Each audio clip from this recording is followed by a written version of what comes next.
meditando en la palabra del Señor y vamos a continuar con nuestro tema que previamente iniciamos el día martes. Amén. Y empezamos a hablar sobre 3 tareas que la iglesia tiene. 3 tareas de la iglesia. Dijimos que la iglesia ciertamente es, hermanos, el cuerpo de Cristo. En ese sentido tenemos que entender que cuando hablamos de cuerpo de Cristo, nos referimos a los salvos por Jesús, por la sangre de Cristo. Y todos aquellos que hemos sido salvos por Jesucristo, vamos conformando una comunidad, o sea, un grupo de personas. Pero ese grupo de personas no está ahí de manera pasiva.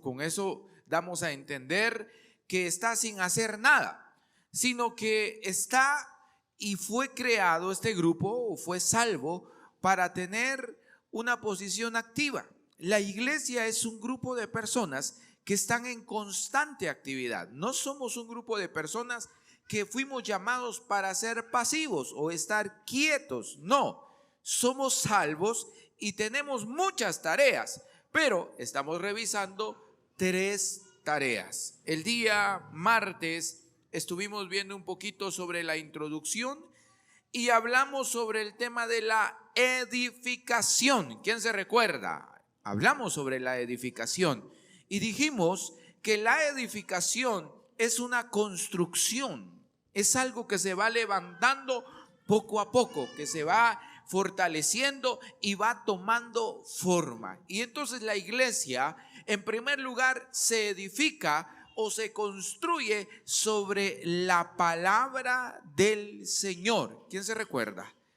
La iglesia se construye sobre la palabra del Señor.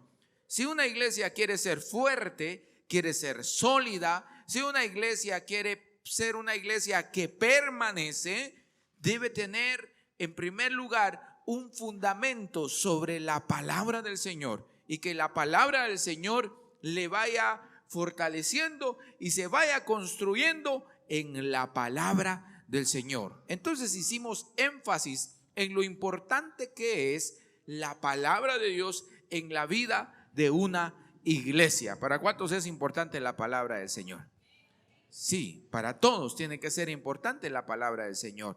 También dijimos que los dones que el Señor ha dejado a su iglesia, los ministerios, también son importantes para la edificación del pueblo de Dios. El pueblo de Dios se edifica sobre los dones. Los dones vienen y lo que hacen es edificar, fortalecer. Y vimos un poco el don de la profecía, cómo el don de la profecía viene a ser fortaleza, dice la Escritura, viene a ser, ¿qué más?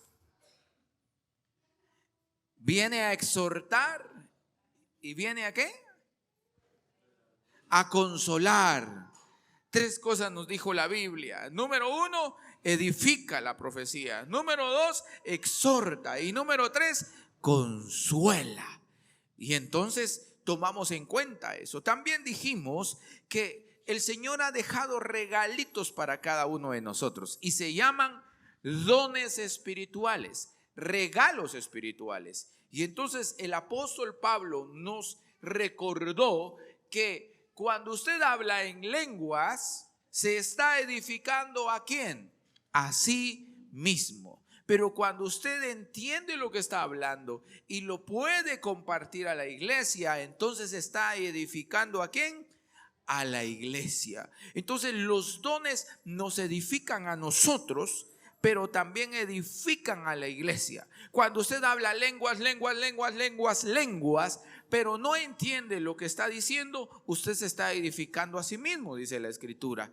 Pero cuando usted entiende lo que está diciendo y entiende el mensaje que Dios trae para su iglesia, entonces usted da la palabra para la iglesia y la iglesia se edifica.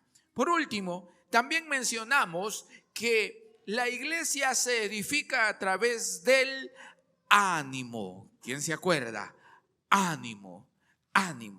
Y entonces, hermanos, es importante que la iglesia se anime entre sí misma, que la iglesia pueda tener un ambiente de ánimo siempre, de ánimo constante, de ánimo y de ánimo. Póngase de pie, por favor. Póngase de pie. El calor me lo va a desmayar usted. Le va a ir a dar ánimo a 4 hermanos, por favor. Vaya y dígale ánimo, mi hermano. Pero dígale ánimo, ánimo. ¿Cómo está mi hermano? Ánimo en el Señor. 4 hermanos, 4 personas. Vaya a darle ánimo a 4 personas. Dígale ánimo, ánimo, ánimo, mi hermano. Ánimo, vamos con ánimo. Hay que darle ánimo a los hermanos en el nombre del Señor. Que se animen, que se fortalezcan. Hay que darle ánimo. La iglesia tiene que ser un lugar de ánimo. La iglesia tiene que ser un lugar de fortaleza, de mucho ánimo. Ya se picaron algunos. Está bueno, hermano, que se pique. Está bien, vaya. Anime a los hermanos, anime a las hermanas.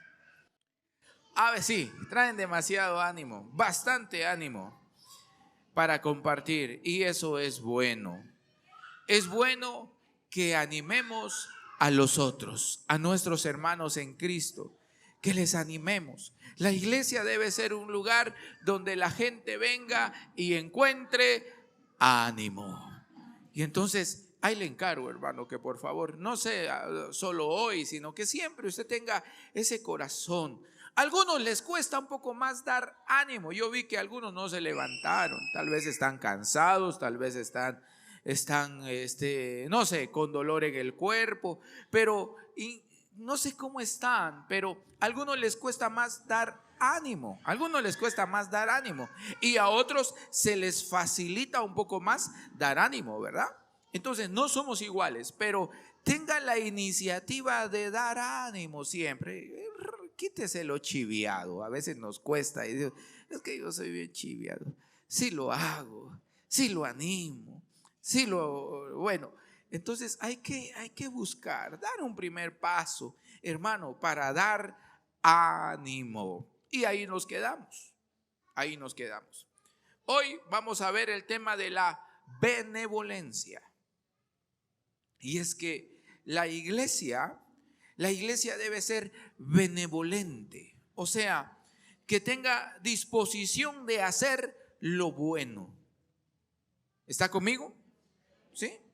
La iglesia tiene la tarea, hermanos, de hacer lo bueno. La iglesia debe tener dentro de sus venas y dentro de su actitud y su pensamiento siempre hacer lo bueno. Por supuesto, esta palabra no aparece en la Biblia como atribuida a la iglesia, ser benevolente, pero aparece de otras formas. Por ejemplo, en el ejemplo de Jesús.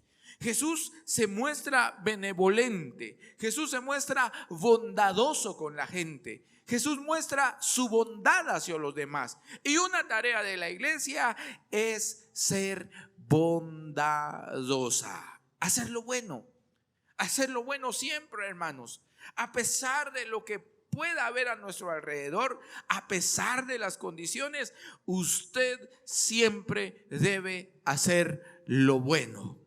Y lo bueno es lo que la Escritura nos indica que nosotros debemos practicar como hijos de Dios. Si los cristianos tenemos un principio fundamental, es que nuestra moral, le expliqué qué significa esa palabra, la moral y la ética. Nuestra moral, hermanos, nuestros valores están fundados en la palabra del Señor.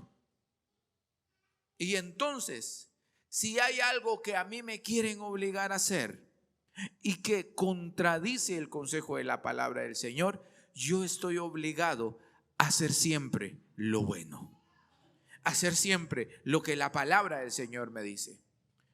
Pastor, pero me dijeron que si no lo hago pierdo mi trabajo. Hermano, no lo sé si va a perder su trabajo, tal vez sí, tal vez no. Pero debe usted tener una convicción de que el consejo bíblico, de que los valores bíblicos deben estar siempre sobre cualquier circunstancia. Porque la palabra del Señor, hermanos, nunca será un consejo que contradiga lo bueno. La palabra del Señor tiene contenidos sabios y buenos para la humanidad y para todo hombre. Ahora veamos cómo Jesús fue un hombre que anduvo haciendo lo bueno, especialmente cuando sana a las almas. Miren ustedes, Hechos capítulo 10, versículo 38. Vamos a Hechos 10. El versículo 38.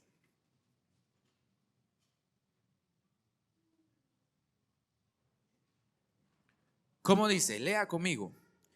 Cómo Dios ungió con el Espíritu Santo y con poder a Jesús de Nazaret, y cómo éste anduvo haciendo bienes y sanando a todos los oprimidos por el diablo, porque Dios estaba con él. Ese es el mensaje de la Escritura.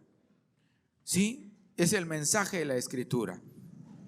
Y hay un recordatorio. Pedro está hablando y está diciendo: yo quiero recordarles cómo Dios ungió a Jesús para que hiciera cosas buenas. Hizo cosas buenas sanando a los enfermos. Hizo cosas buenas sanando a los oprimidos por el diablo, porque Dios estaba con él. Y Dios está con nosotros. Y Dios nos envía a ser benevolentes. Debemos ser benevolentes. Si Jesús se interesaba en el enfermo, si Jesús se interesaba en el necesitado, nosotros como iglesia debemos voltear a ver también al necesitado. Debemos voltear a ver también a aquel que necesita de Dios, del amor de Dios y de la fortaleza de Dios. Debemos voltear a ver al hombre, a la mujer que necesita en este momento de la bondad de alguien. Hay tanta acusación en el mundo. Hay tanta, hermano, tanta presión en el mundo. Hay tantas cosas en nuestra sociedad que hace sentir mal a la gente todo el tiempo. ¿Cuántas veces lo hicieron sentir mal a usted hoy? ¿Cuántas veces? Haga la cuenta. En el negocio lo hizo sentir mal un cliente. En la empresa lo hizo sentir mal a otro cliente. En la casa lo hizo sentir mal a alguien más. El hijo, la hija, el esposo, la esposa. Hay tanto de eso, hermanos, que hace sentir mal a la gente. Y en algún momento la gente necesita recibir algo bueno de alguien. Y Jesús viene y le da algo bueno a aquel ciego que estaba a un lado. Y cuando dice: Jesús, hijo de David, ten misericordia de mí, la gente le decía: cállese.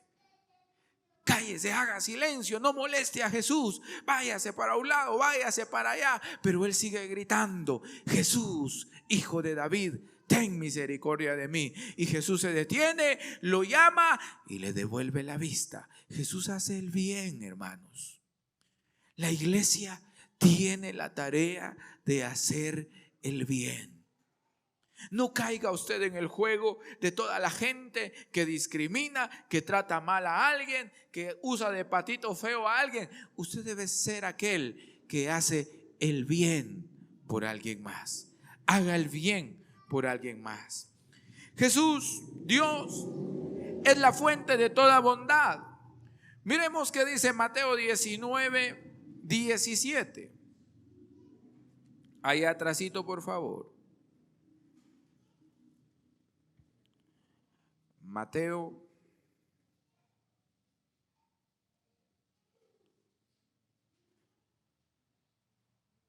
19, 17. Dice la Escritura, Mateo 19, 17. Sí, creo que estoy bien. Él le dijo: ¿por qué me llamas bueno? Ninguno hay bueno sino uno, Dios. Mas si quieres entrar en la vida, guarda los mandamientos. Dios, hermanos, es la fuente de toda bondad. Él es bondad en sí, en su naturaleza. Dios es bueno. En su naturaleza, Dios, hermanos, es todo amor. Es la esencia de Dios. Dios es bondad, hermanos. Por favor, no utilice a Dios para asustar a sus hijos. Ya se lo he dicho varias veces. Los papás somos, no sé, tal vez lo hacemos por ignorancia. Pensemos que lo hacemos por ignorancia. ¿Qué dice usted? ¿Por ignorancia no? ¿O por qué? Porque como no hallamos a quién más poner que es más alto, entonces decimos, va, te dormís, si no Dios te va a mandar un castigo. Dios te va a mandar esto. Vaya. O haces esto porque si no Dios te va a alargar la oreja. Hermano, ¿dónde dice la Biblia que Dios le va a alargar la oreja a un niño? No dice. Y utilizamos a Dios para meterle miedo a los niños. Y después anda el niño ahí, no, es que Dios dice que me va a dejar mudo porque dije mentira. No use a Dios para causar temor, para insulfar temor en la gente, que la Biblia no está diciendo de Dios. Dios es fuente de toda bondad. Dios es fuente de toda misericordia. Y está interesado en aquel que está alejado de Él. Está interesado para que Él venga a los brazos de Jesús y diga, aquí estoy Jesús, aquí estoy Dios, abrázame porque necesito de tu amor. Necesito de tu bondad. Hechos 14:17, vaya a leer conmigo Hechos 14:17 para que leamos qué dice la escritura ahí.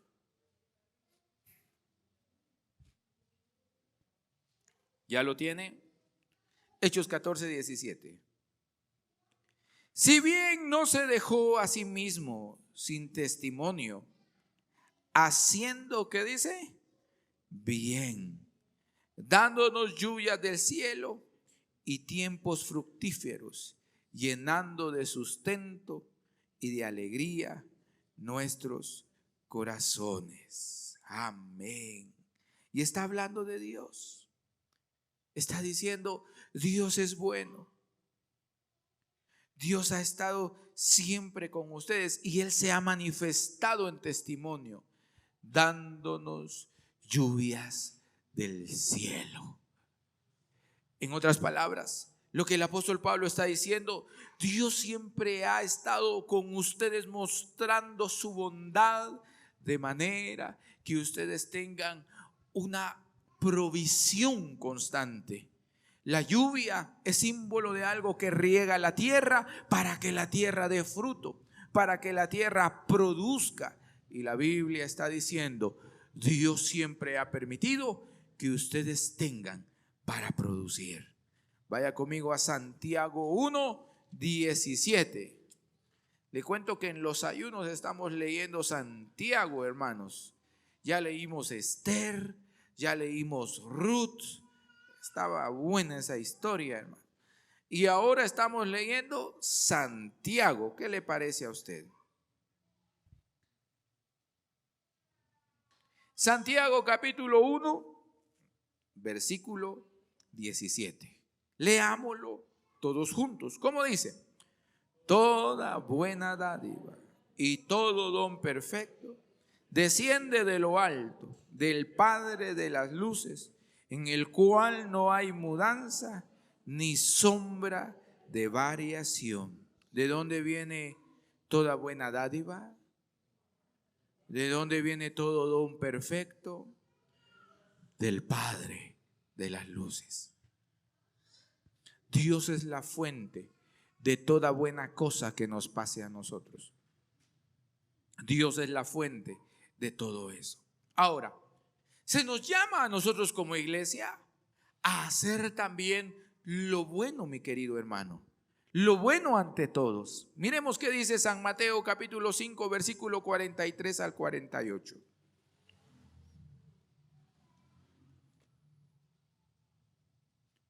Esas letritas no se miran, hermano. 5:43 al 48. ¿Cómo dice? Oíste que fue dicho, amarás a tu prójimo y aborrecerás a tu enemigo. Pausa. Jesús está diciendo, ustedes están acostumbrados a oír esto. ¿A oír qué? Que hay que amar ¿a quién? Al prójimo. ¿Y hay que aborrecer a quién? al enemigo. Eso dice Jesús que estamos acostumbrados a escuchar. ¿Será cierto? Sí, es cierto, es cierto. Se nos ha acostumbrado, hermanos, a que hay que amar al que está cerca, al que es bueno, al que nos cae bien, y al enemigo, a ese hay que aborrecerlo, hay que odiarlo. Versículo 44. Pero yo os digo, ¿cómo dice? Amad a vuestros enemigos, bendecid a los que os maldicen, haced bien a los que os aborrecen, y orad por los que os ultrajan y os persiguen, para que seáis hijos de vuestro Padre, que está en los cielos, que hace salir su sol sobre buenos y malos, malos y buenos, y que hace llover sobre justos e injustos. Porque si amáis a los que os aman, ¿qué recompensa tendréis? ¿No hacen también lo mismo los publicanos? La tarea de la iglesia es hacer bien. No devolvemos mal por mal. El mal se vence haciendo el bien. Cuando usted hace bien a alguien que le ha hecho mal, hermano, lo está avergonzando. Porque todo mundo estamos acostumbrados a que todos esperen, hermanos, a que nosotros reaccionemos con violencia. La gente, el mundo, la sociedad está acostumbrada a la violencia, a responder con violencia, a mantener violencia, a mantener pleito, pelea. Yo disparo, me disparan. Yo disparo, me disparan. Yo macheteo, me machetean. Yo acuchillo, me acuchillan. A eso estamos acostumbrados. Pero la Escritura nos dice, ¿qué impacto tan distinto es cuando alguien que maldice recibe bendición? Cuando alguien que aborrece recibe algo bueno de alguien más. Cuando alguien que ultraja o persigue recibe oración de parte de alguien más. Los hijos de Dios estamos llamados a vivir en bondad con los demás. No a dejarnos, hermanos, ¿cómo se dice eso? No a dejar que abusen de nosotros, pero sí, hermanos, a mantenernos dentro del perímetro de nuestra bondad. Lea conmigo qué dice Romanos 12, 14. Vamos a ver. Romanos 12, 14.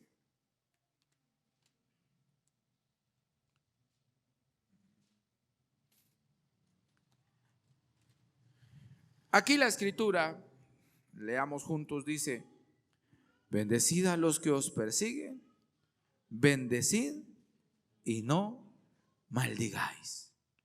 El apóstol Pablo nos va a repetir lo mismo, mi querido hermano. Allá en el capítulo 20, vamos a ver si tiene 20 Romanos, no tiene 20, hermano. Versículos 20 al 21.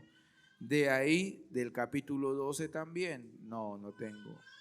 No tiene 20. Bien tiene. Leamos el versículo 20. Así que, si tu enemigo tuviere hambre, ¿qué dice? Dale de comer. Si tuviere sed, dale de beber. Pues haciendo esto, ascuas de fuego amontonarás sobre su cabeza. No seas vencido de lo malo, sino vence con el bien el mal. Hermano, el consejo bíblico es muy distinto. Jesús ya nos lo dijo allá. Ustedes ya lo escucharon, pero yo les voy a decir, el mal se vence haciendo el bien. Eso de ascuas amontonará sobre su cabeza es sinónimo de vergüenza va a sentir la persona después de haber actuado en mal en contra de alguien y que ese alguien le devuelva con bien. Lo único que amontonará será vergüenza. Vergüenza para sí. Porque ¿qué más puede tener? ¿Qué más puede haber? La conciencia, hermano, la conciencia no pasa desapercibida. No podemos burlar a la conciencia. Vergüenza pasará una persona cuando recibe bien de alguien más. Vence con el bien el mal, dice la Escritura. Primera de Timoteo 6:18. Primera de Timoteo 6:18.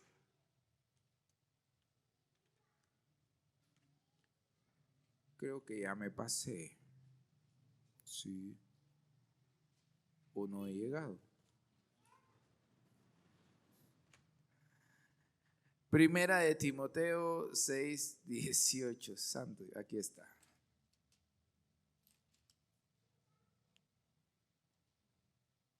¿Lo tiene? Todos juntos.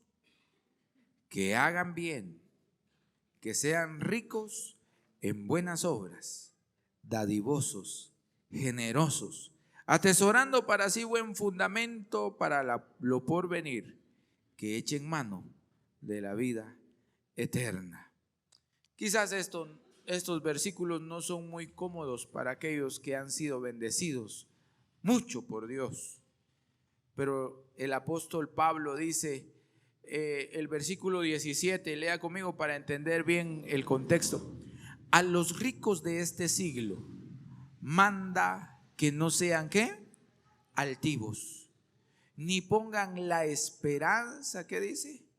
En las riquezas, las cuales son inciertas, sino en el Dios vivo, que nos da todas las cosas en abundancia para que las disfrutemos.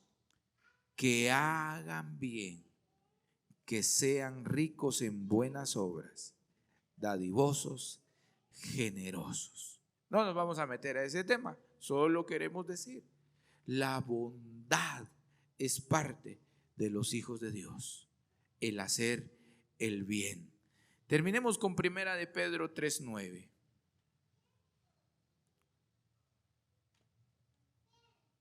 Bueno, terminemos esta parte. Primera de Pedro 3:9. Así me gusta que suenen las hojas de las Biblias ahí, las páginas que están cambiando de un lado a otro, hermano. Primera de Timoteo 3:9, ¿cómo dice? Mal por mal, ni maldición por maldición, sino por el contrario, bendiciendo, sabiendo que fuisteis llamados para que heredaseis bendición. Amén. Eso no necesita que yo le parafrasee, hermano. Creo que los pasajes están totalmente claros. Debemos ser benevolentes por dos cosas. Uno, porque nuestro Padre es benevolente. Dios, Jesús nuestro Salvador, mostró su benevolencia, su bondad, su amor con el mundo y lo mostró con nosotros también. Dos, porque nosotros somos, hermanos, los representantes de ese amor de Dios aquí en la tierra. Jesús dice, un mandamiento nuevo os doy, que os améis los unos a los otros como yo os he amado. La benevolencia, la bondad, el hacer bien es parte de la tarea de la iglesia. Haga bien, hermano, haga bien. Nuestra conducta de bien será el gran testimonio ante el mundo, ante la sociedad, del amor de Dios. Perdone, pero la gente no puede conocer el amor de Dios si no es a través de usted. La gente no va a conocer el amor de Dios a través de algo más. Lo conoce a través de cómo usted habla, a través de lo que usted les dice, a través del trato que usted le da a la gente. Ahí conoce la gente el amor de Dios. Por eso, dentro de nuestras tareas debe existir la bondad, el hacer bien a los demás. ¿Qué le parece? Amén. Bueno.